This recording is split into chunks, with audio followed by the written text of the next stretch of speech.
Morning students, कैसे हैं आप सब। उम्मीद करती हूँ आप लोग अच्छे होंगे। आज आपकी वर्कशीट नंबर 2 आई है। इसे अच्छे से लेबल कीजिए। आज की डेट डालिए। आज आपकी 18 तारीख है, पहला महीना और 2022। ठीक है, ये आपकी फर्स्ट वीक की वर्कशीट है। इसमें टोटल आपकी 6 वर्कशीट्स है। ये सारी वर्कशीट्स आपको मैं आज में अपलोड कर दूँगी, तो आप लोग वर्कशीट के नंबर के हिसाब से सर्च करेंगे तो आपको ये मिल जाएगी। ठीक है, बाकी आप लोग प्लेलिस्ट का इस्तेमाल करा करें ताकि सारी वर्कशीट्स आपको जल्दी जल्दी और आसानी से मिल जाएं। ये क्लास 5th की है। इसे आप लोग लेबल कर लीजिए, अपना नाम लिख लीजिए, अपने टीचर का नाम लिख लीजिए। यहाँ देखिए, ये आपको चित्र पहली दी गई है। लिखा है दिए गए चित्र को एक जैसा बनाने की कोशिश की गई थी, परंतु बनाते समय चित्र 2 में कुछ गलतियाँ हो गई हैं। आप किन्हीं 4 गलतियों को ढूंढकर अपने अध्यापक और अध्यापिका के साथ साझा कीजिए। ठीक है, तो चलिए हम लोग जल्दी जल्दी कर लेते हैं। यहाँ देखिए, दीवार में ये गलती है। उसके बाद अगर आप देखें तो आपकी विंडो में भी ये गलती है। इसके बाद आप देखें गिलास में भी आपकी ये गलती है। तो आपकी 3 गलतियां तो यही हो गई। अगर हम आगे बात करें तो यहाँ पे ये भी एक गलती है आपकी, जिसमें ये इस तरह से रखा हुआ है ना। यहाँ आप देखें तो इसकी चोटी भी गायब है ना। यहाँ देखिए, यहाँ चोटी ठीक है, यहाँ चोटी गायब है इसकी।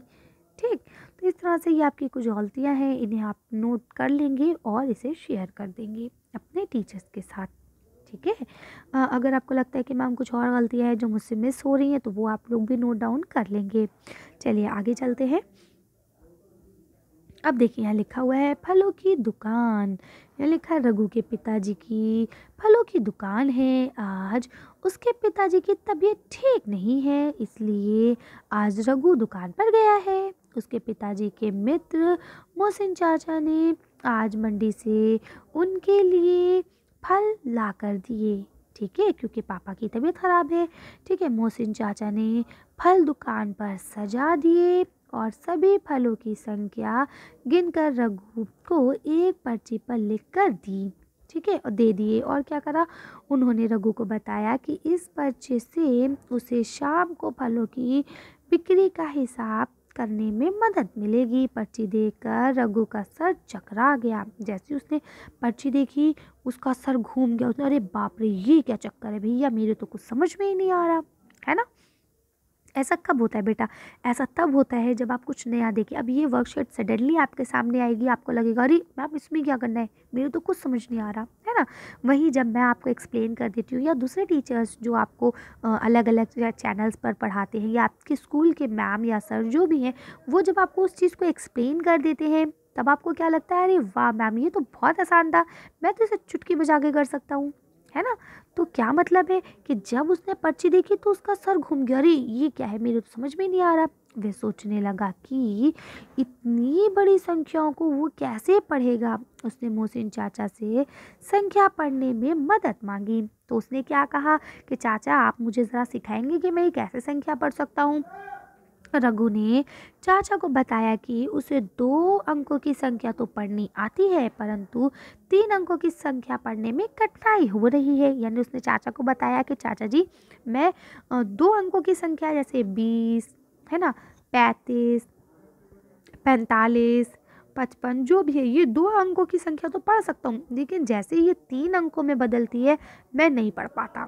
ठीक है, तो क्या कहा मोहसिन चाचा ने रघु को, कहा कि तुम घबराओ नहीं, मैं तुम्हें अभी समझा देता हूँ। चाचा जी ने समझाया कि 3 अंकों वाली संख्या वे कुछ इस तरह से खोलकर लिख ले। यानी उन्होंने देखो ये पर्ची दी थी, फलों की मात्रा हिसाब किताब जो भी है वो पर्ची दी थी। फलों का नाम पपीता, फलों की संख्या 24 है, अमरूद 185, अनार 125, सेब 256, केले 360। तो उन्होंने यहाँ पे इतनी ढेर सारी दी। अब वो घबरा गया, उसने कहा 24 तक तो ठीक है मामला, ये 24 तो मैं पढ़ सकता हूँ कि भैया पपीते 24 है, लेकिन ये मैं नहीं पढ़ पा रहा हूँ, है ना। तो उन्होंने कहा बेटा जैसे भी 125 है तो आप 125 को इस तरह से खोल लें, है ना। जैसे 1 है, 1 के आगे कितने डिजिट है तो आप उतने 0 लगा लें। 2 के आगे कितने डिजिट है, 1 0 लगा लें। 5 अकेला है, अब आप इसे जोड़ें तो आपको पता चल जाएगा, ये हो गई 125, 100, 20 और 5 125, है ना। अब उसने खोल लिया। तो अब देखिए यहाँ उसने क्या कहा, चाचा ने कहा याद रहे 3 अंकों की संख्या में दाईं तरफ कि पहली संख्या यानी कि उसको क्या कहते हैं, सैकड़ा यानी 100 की होती है, इसीलिए 125 में हम 1 को क्या कहेंगे, 100 के रूप में लिखेंगे। ठीक, उसके बाद चाचा जी अब लिखेंगे, बता दिया चाचा ने अब रघु को संख्या पढ़ने के लिए कहा। आप भी रघु के साथ संख्या को खोलने व शब्दों में लिखने का प्रयास कीजिए। जैसे 24 है तो 20 + 4 हो गया, तो ये क्या हो गया, 24, है ना। ऐसे यहाँ क्या लिखा है, ये 185 है तो 100 + 80 + 8, इसी तरह से क्या बन गया, 185 बन गया।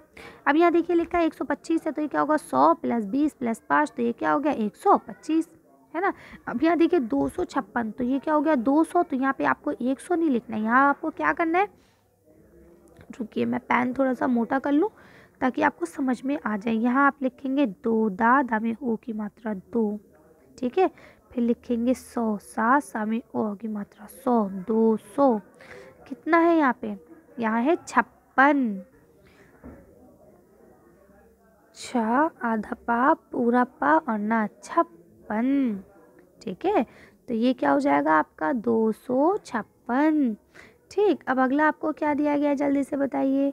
नेक्स्ट आपको दिया गया है, ये है 360, तो देखिए ये हो जाएगा 300 + 60, ठीक है। अब ये उसकी जगह पे तो कुछ नहीं है, तो ये 0 का 0 ही रहेगा। ठीक, तो अब आप यहाँ लिखिए ऐसे करके, ये 300 हो जाएगा, तो लिखिए 300, ठीक है। अब यहाँ लिखिए 60, ये क्या हो गया, 360, ठीक है। तो आप इसे आसानी से कर सकते हैं, है ना, इजी। चलिए आगे चलते हैं। अब यहाँ देखिए लिखा हुआ है, अपनी पसंद की कोई भी 3 अंकों की संख्या लिखकर तालिका को पूरा कीजिए। अब आपको यहाँ पे 3 अंकों की संख्या लिखनी है, तो हम यहाँ कर सकते हैं, जैसे मान लीजिए 260, है ना, या हम इसे कर सकते हैं 225, ठीक। तो 3 अंकों की संख्या होगी, तो अब 200 में आपका क्या हो जाएगा, 200 प्लस ये हो गया 60 + 0, क्योंकि लास्ट में 0 है, ठीक। ये हो जाएगा 200 प्लस क्या हो जाएगा, 20 + 5, है ना। अब आप यहाँ क्या करेंगे, यहाँ आप लिखेंगे दा में ओ की मात्रा 2, सा में ओ की मात्रा 100, 200, है ना। ऐसे यहाँ लिखेंगे दा में ओ की मात्रा 2, सा में ओ की मात्रा 100, 200, ये क्या था 60, तो यहाँ लिखेंगे 60, ठीक है। यहाँ क्या है 25, तो यहाँ लिखेंगे 25, सॉरी 1 मिनट, ये 60 हो गया। अब यहाँ आप लिखेंगे 25, ठीक है। तो इस तरह से आप आसानी से कर सकते हैं, इजी है ना। यहाँ पे आप अपनी पसंद से कोई भी संख्या लिख सकते हैं, बस आपको ये याद रखना होता है। जैसे अब मैं आपको एक बार समझा देती हूँ मोटे तौर पर कि देखिए बेटा, जैसे आपके पास मान लीजिए ऐसे ये संख्या है, ठीक है। तो ये जो सबसे पहले होती है, ये बेचारी अकेली रहती है, लेकिन उसके बाद अब ये 4 है ना आपका, है ना। इस 4 के बाद जितने डिजिट है वो 0 बन जाते हैं। जैसे अब ये 3 है ना, तो 3 के बाद जितने डिजिट है वो 0 बन जाएंगे। 2 के बाद जितने डिजिट है वो सब 0 हम मान लेंगे। फिर जब हम इसे जोड़ते हैं ना, तो हमारा आंसर टोटल करके ही आ जाता है ना। इसे हम हिंदी में कैसे पढ़ते हैं, मैं आपको हिंदी और इंग्लिश दोनों में पढ़ना भी सिखा देती हूँ, है ना। जैसे मान लीजिए ये पहली संख्या होती है, इसे हम कहते हैं इकाई यानी वंश। उसके बाद ये दूसरी संख्या होती है, इससे हम क्या कहते हैं, दहाई। फिर ये वाली को हम क्या कहते हैं, सैकड़ा। फिर ये क्या हो जाती है, ये हो जाती है 1000। फिर क्या हो जाती है, 10,000, है ना। आपको पता है कि मैथ्स का जब भी हम कोई काम करते हैं वो हम इधर से ही करते हैं। कोई सवाल को जोड़ना है, कोई सवाल को घटाना है, वो हम इधर से शुरू करते हैं, ना कि इधर से। अगर हम कोई सवाल इधर से करेंगे तो वो गलत हो जाएगा, इधर से करेंगे तो वो सही होगा, है ना। हासिल वाला कैरी वाले सवाल करते हैं ना, कि जैसे अगर ऐसे करके ये है तो हम इसे कैसे करेंगे बताइए, इधर से जोड़ेंगे कि इधर से जोड़ेंगे, इधर से जोड़ेंगे ना। पहले हम क्या करेंगे, 9 और 5 को जोड़ के 14 करेंगे और हासिल इसके सर पे, कैरी इसके सर पे लगाएंगे, फिर 9 और 10 हो जाएगा, फिर ये भी 14 हो जाएगा।